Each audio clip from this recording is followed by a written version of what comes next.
it's called, and something the Beast, and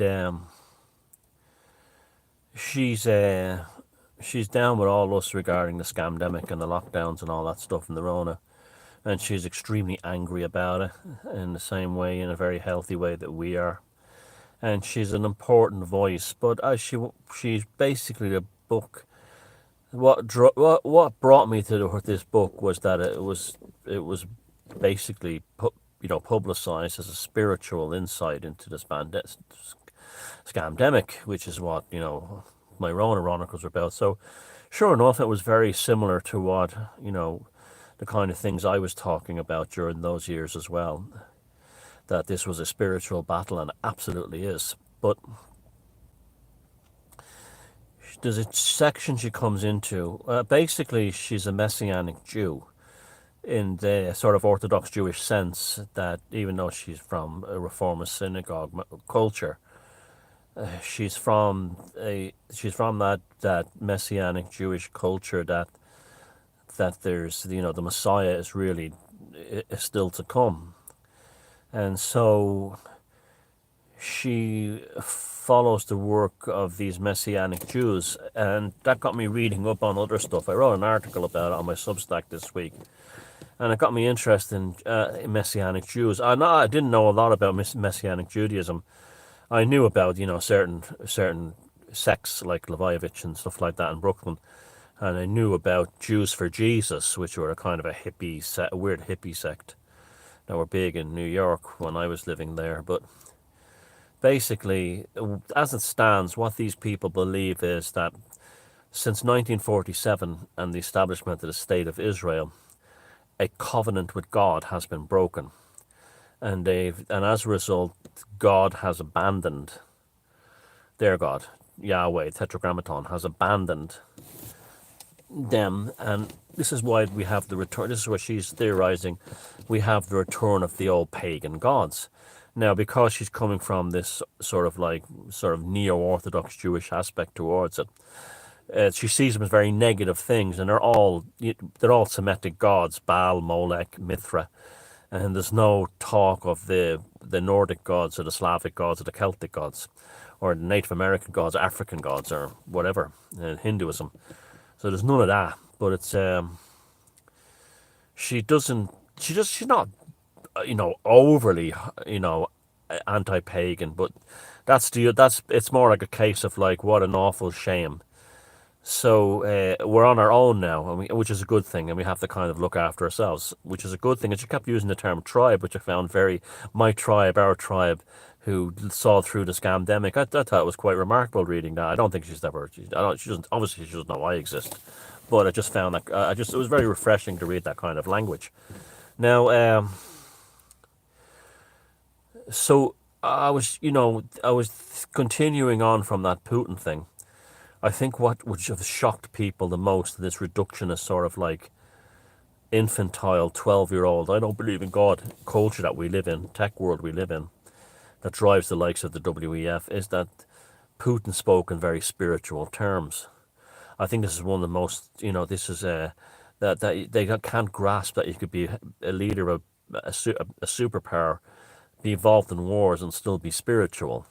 They don't get that, and then he said, like, he basically gave the kind of like Viking code at the end, that like, it's not against God to defend your people, and I found that very refreshing. You see that's real spiritual there, where we in the West we've been taken. You see, and then I thought about, like, well, what's the covenant of the West? Okay, well, something similar happened on the kind of, there's always a as above, so below thing. And the reason why Western civilization has collapsed, as me, is that the covenant that we had with Western civilization, I'm talking about the secular covenant, mostly, things like sort of Burkean philosophical, Hegel, the kind of thing is Schopenhauer, Nietzsche, the kind of things that created, you know, Western civilization, that came sort of like solidified with the Protestant Enlightenment. And when I say Western civilization, I'm not just talking about Europe. I'm talking about in Americas and stuff, the Constitution, the American thing. that that covenant was broken with the creation of the European Union. The European Union was the breaking of the covenant of Western man. The European Union, did you know, and this is, the European Union stands for nothing except bureaucracy. How many people watching this video can name a member of the EU Commission? Think about that one. There is no centralized figure, and when one tried, it was an animal like Tony Blair. There's no, there's now. Did you know this before the Soviet Union under the Bolsheviks? Each of the Soviet republics had more freedom, autonomous freedom as independent republics. Autonomous within the Soviet Union, than the states do in the EU. So Ireland in 2024 has less freedom under the EU than Azerbaijan or Georgia had under the USSR at the height of Stalinism. And you let that sink in. And at least you knew who was the spiritual leader of even if it was an asshole, you knew there was something. Even Russia today, you have Putin and you have the Duma, but they don't have the same. You see, this is another thing. So that's what happened. The covenant with Europe, we have no leaders, and that was summed up beautifully in an awful way by the recent Napoleon movie, which completely portrayed Napoleon as a kind of a neurotic cuckold. Really, that's how they portrayed Napoleon, as a neurotic cuckold. When he was one of the greatest leaders ever. And that's why the English to this day still fear Napoleon. And that's a level of charisma for you. And Putin has kind of become the new version of that. And that's why so many Westerners are now looking to Putin as a liberator, because he's closer to that European covenant that had been built out of the Enlightenment than what the EU destroyed. You look at things like currency. You always knew what Germans were. Germans were a certain type of, most Germans I met are pretty cool people, straight up, but they were very, very, good workers, diligent people, fun too when they wanted to be. But when things needed to get done, they got them done. The Germans knew who they were, where they came from, and where they were going. And even the denazification project after World War II, the Germans still had a strong sense of self. What destroyed that? The European Union. The European Union destroyed Germany, and particularly the euro, because you had the Deutschmark. And that's the Deutschmark was the symbols of the German logos. You had in Ireland the Pund, in France the franc, and all the various currencies around Europe. That you picked up your own money was like having your own coloured passport with your own logo. You knew you were part of the Western project and the Western family, but you weren't a subject of it. We're very much subjects now under the EU. Very much subjects. So we're subjects. And so the EU has been an absolute catastrophe for Europe. And that should have been very apparent long before the Maastricht and Lisbon treaties, with basically the attack on Yugoslavia. Yugoslavia was a strong, powerful country with a high standard of living comparable to Western Europe. It had as much, there was more freedom in Yugoslavia under Tito than any European state today under the EU. And so, but Yugoslavia wanted for nothing. They were making everything. They were exporting everything, and they were totally autonomous. They wanted for nothing. So the EU saw Yugoslavia as a danger. They said, well, the Yugoslavia in the east could make the European Union look bad, because in a way Yugoslavia was a kind of a Balkan Union. So they set about destroying it. Lord Carrington and the rest of them set about destroying Yugoslavia. Now, to the point now where you had and that's why it was important that Putin brought Yugoslavia up in that interview with Tucker Carlson the other night. You had a strong nation, Yugoslavia, that wanted for nothing, that needed nothing, is now made up of like disfranchised microstates that are begging for tourists. EU did that because they wanted to send a message out that like they wouldn't tolerate any form of successful union that would make the EU look bad. The EU is an abomination. It stands for nothing. It destroys freedom. It has to be removed. It's only good for civil servants, bureaucrats, no one else. No one else gains by it. Nothing. No one else gains from the EU. That hasn't even protected Europe from a military point of view. Nothing. It's destroyed national sovereignty. It's destroyed central banks. It's destroyed internal currencies and the ability to countries to micromanage their own affairs in terms of balance of payments, interest rates, and so on. There is no beneficial anything to the European Union, except if you're a politician, a bureaucrat, or a civil servant. There is nothing. And it's against nature. It's falling apart. It will fall apart.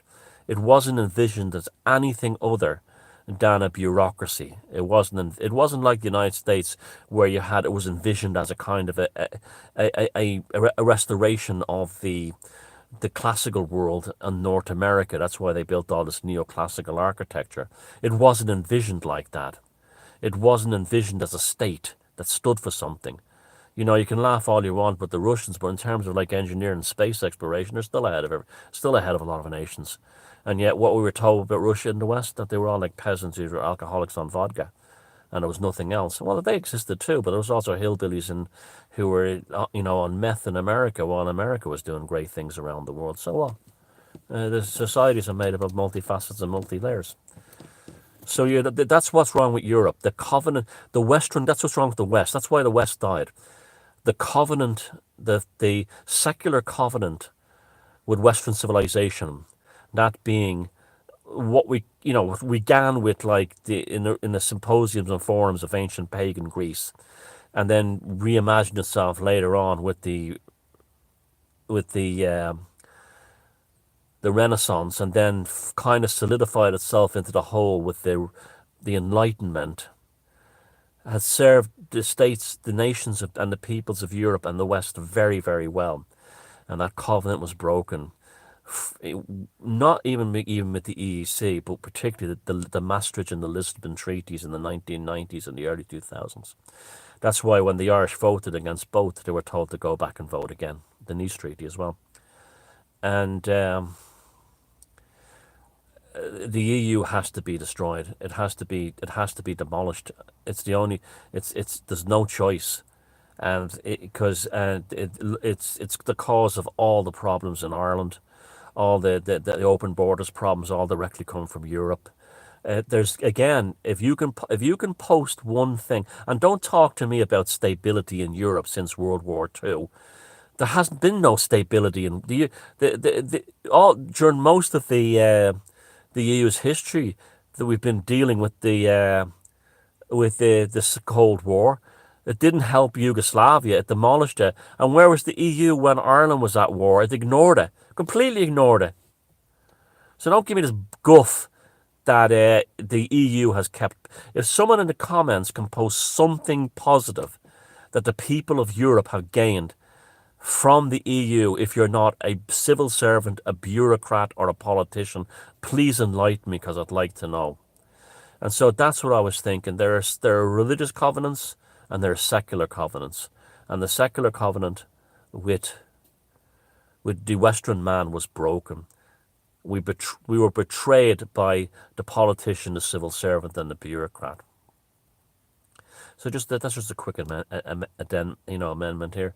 Addendum. So you post down below if you can name one positive thing that the EU has done for Europe, just one, that doesn't involve junkets for civil servants, easy politicians getting control without elections, and bureaucrats. It's done nothing at all.